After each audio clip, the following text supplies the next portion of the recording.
अथाष्टादशाधिकशततमः सर्गः।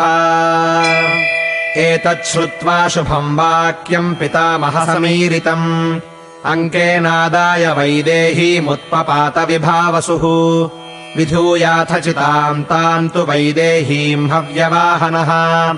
उत्तस्थौ मूर्तिमानाशु गृहीत्वा जनकात्मजाम् तरुणादित्यसङ्काशाम् तप्तकाञ्चनभूषणाम् रक्ताम्बरधराम् बालाम् नीलकुञ्चितमूर्धजाम् अक्लिष्टमाल्याभरणाम् तथा रूपामनिन्दिताम् ददौ रामाय वैदेहीमङ्के कृत्वा विभावसुः। अब्रवीत्तु तदा रामम् साक्षी लोकस्य पावकः एषा ते राम वैदेही पापमस्याम् न विद्यते नैव वाचा न मनसा नैव बुद्ध्या न चक्षुषा सुवृत्तावृत्तशौटीर्यम् नत्वा मत्यचरच्छुभा रावणेनापनीतैषा वीर्योत्सिक्तेन रक्षसा त्वया विरहिता दीना विवशा निर्जने सती क्रुद्धा चान्तःपुरे गुप्ता त्वच्चित्ता त्वत्परायणा रक्षिता राक्षसीभिश्च घोराभिर्घोरबुद्धिभिः प्रलोभ्यमाना विविधम् तर्ज्यमाना च मैथिली नाचिन्तयत तद्रक्षस्त्वद्गतेनान्तरात्मना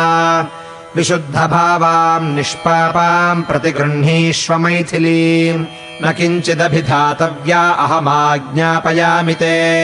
ततः प्रीतमना रामः श्रुत्वैवम् वदताम् वरः दध्यौ मुहूर्तम् धर्मात्मा हर्षव्याकुललोचनः एवमुक्तो महातेजा धृतिमानुरुविक्रमः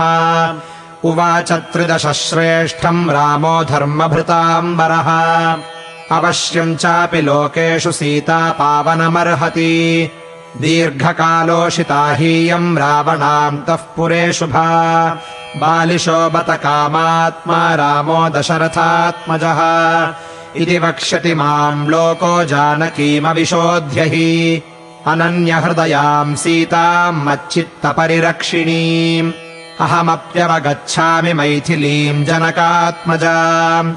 इमामपि विशालाक्षीम् रक्षिताम् स्वेन तेजसा रावणो नातिवर्तेत वेलामिव महोदधिः प्रत्ययार्थम् तु लोकानाम् त्रयाणाम् सत्यसंश्रयः उपेक्षे चापि वैदेहीम् प्रविशन्तीम् हुताशनम् न हि शक्तः सुदुष्टात्मा मनसापि हि मैथिलीम् प्रदर्शयितुमप्राप्याम् दीप्तामग्निशिखामिव नेयमर्हति वैक्लव्यम् रावणान्तः पुरे सती अनन्या हि मया सीता भास्करस्य प्रभा यथा विशुद्धा त्रिषु लोकेषु मैथिली जनकात्मजा न विहातुम् मया शक्या कीर्तिरात्मवता यथा अवश्यम् च मया कार्यम् सर्वेषाम् वो वचोहितम् स्निग्धानाम् लोकनाथानामेवम् च वदताम् हितम् इत्येवमुक्त्वा विजयी महाबलः प्रशस्यमानः स्वकृतेन कर्मणा समेत्य रामः प्रियया महायशाः सुखम् सुखार्होऽनुबभूव राघवः। इत्यार्षे श्रीमद् रामायणे वाल्मीकीये आदिकाव्ये युद्धकाण्डे 18अधिकशततमः सर्गः।